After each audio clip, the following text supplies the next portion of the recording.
Wall Street bat des records historiques, mais sous la surface, l'inflation revient.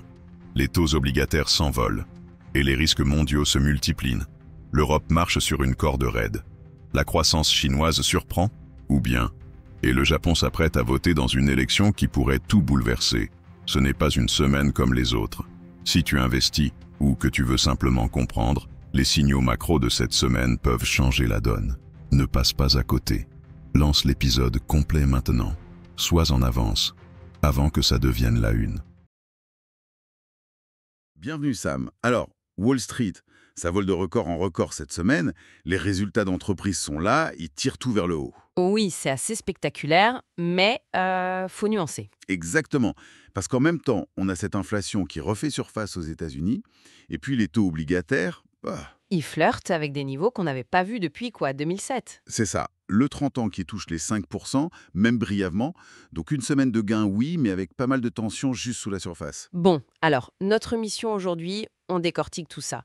Les mouvements clés de la semaine, région par région, États-Unis, Europe, Royaume-Uni, Japon, Chine. Et après, on regarde ce qui nous attend la semaine prochaine, et surtout, on identifie les 5 gros risques, les points chauds pour les investisseurs. C'est parti. On commence donc par les États-Unis. Le S&P 500, plus 0,6%. Le Nasdaq, plus 1,5%. Des records. Le Dow Jones, lui, un peu plus calme. Moins 0,1%. Russell 2000, quasi stable. Le moteur, ce sont clairement les résultats. JP Morgan Chase, Citigroup, PepsiCo, Netflix. De très bons chiffres. Le secteur financier en particulier est en pleine forme. Plus 8,6% sur un an. C'est énorme. Mais alors, comment on explique cette euphorie alors que l'inflation revient? C'est ça le paradoxe? Pour l'instant, la force des bénéfices semble l'emporter. Mais attention, cette inflation, c'est pas juste un petit sursaut. L'IPC global en juin, il monte à 2,7% sur un an. Contre 2,4% avant, c'est ça? Exactement. Et l'IPC Core, donc hors énergie et alimentation, il grimpe à 2,9%. C'est tiré par les effets des tarifs douaniers, mais aussi les prix des biens ménagers, des loisirs. Et même les ventes au détail qui rebondissent de 0,6% après une baisse en mai, c'est peut-être aussi un peu gonflé par ces prix qui montent? C'est une possibilité, oui. Et tout ça met la pression sur les taux, on en parlait. Le 30 ans US qui touche 5,07% pour finir la semaine autour de 5,00%, un niveau soutenu qu'on n'avait pas vu depuis 2007. C'est un seuil psychologique fort. Pourtant, le marché, lui, il continue d'anticiper 2 baisses de taux de la Fed d'ici fin 2025. Oui, mais pas avant septembre, visiblement. Et il y a eu cette petite volatilité avec les rumeurs, vite démenties d'ailleurs, sur un départ de Jerome Powell. Ça montre la nervosité. Bon, en résumé, pour les US, les bénéfices soutiennent, mais l'inflation et les taux, ça crée de l'incertitude. Passons à la zone euro. Alors là, l'ambiance est un peu différente. Plus de signes concrets d'amélioration, disons. Les indices Stoxx 60, DAX, CAC 40 sont quasi stables. Milan fait un peu mieux, à plus 0,58%. Et on a eu des chiffres encourageants. Oui, la production industrielle en mai, plus 1,7% sur le mois, et l'excédent commercial qui se renforce à 16,2 milliards d'euros grâce aux exportations qui montent et aux importations qui baissent. Et en Allemagne, le moral des investisseurs, l'indice ZOV, il est au plus haut depuis début 2022. Ça fait du bien de voir ça. Absolument, on sent un petit frémissement. Mais évidemment, tout le monde a les yeux rivés sur la BCE cette semaine. On y viendra. D'abord, un saut au Royaume-Uni. Là, c'est plus compliqué. Oui, plus compliqué. Le FTSE Son progresse un peu, mais c'est surtout aidé par la faiblesse de la livre sterling. Le vrai problème, c'est l'inflation qui grimpe encore. 3,6% en juin contre 3,4% avant. Et c'est surtout les services, c'est ça? Exactement.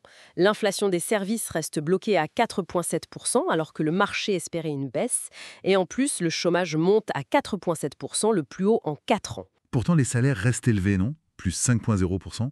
Oui, les salaires tiennent bon, ce qui alimente l'inflation des services d'ailleurs. C'est le dilemme pour la Banque d'Angleterre. Inflation tenace et croissance qui ralentit. Le fameux risque de stagflation. Bon, et au Japon?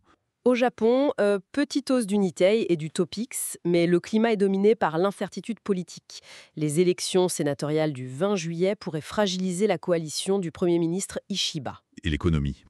L'inflation ralentit un peu, l'IPC Core est à plus 3,3%, mais les exportations vers les US et la Chine baissent.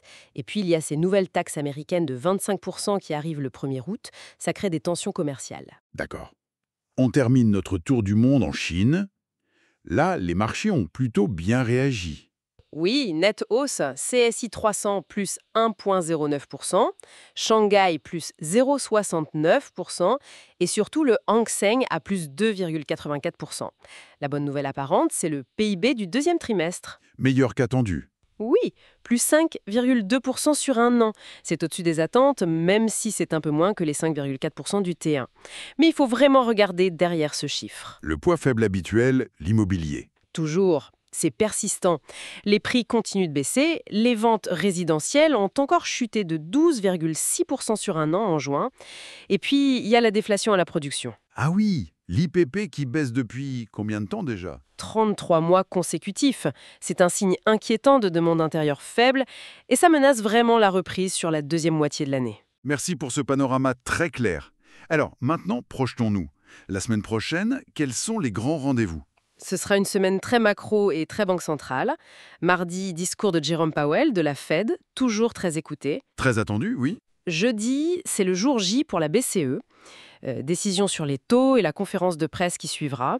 On aura aussi les PMI manufacturiers en Allemagne et au Royaume-Uni, des indicateurs avancés importants. Et vendredi? Vendredi, on surveillera les commandes de biens durables aux États-Unis, les ventes au détail au Royaume-Uni et le climat des affaires IFO en Allemagne.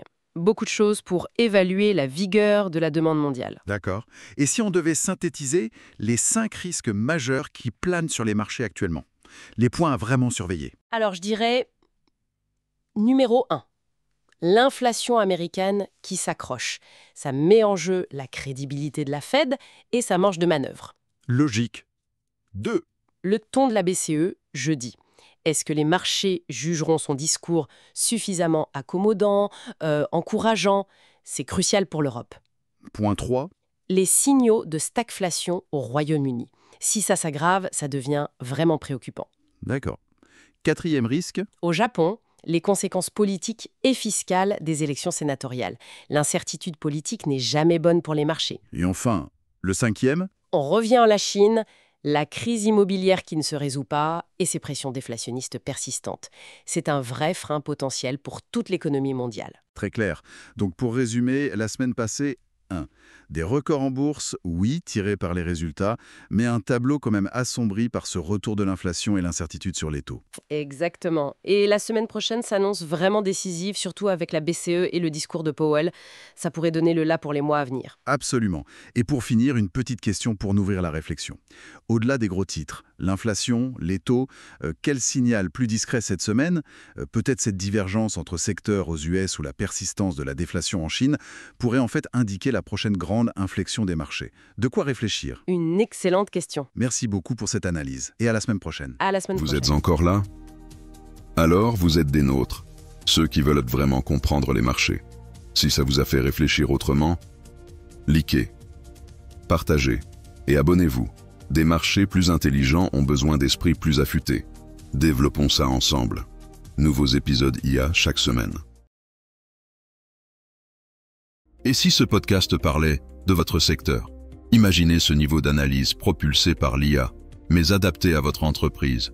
Que vous gériez des actifs, suiviez les politiques économiques ou dirigiez une équipe agile. Nous créons des podcasts sur mesure pour les décideurs comme vous. Contactez-nous. Construisons le vôtre.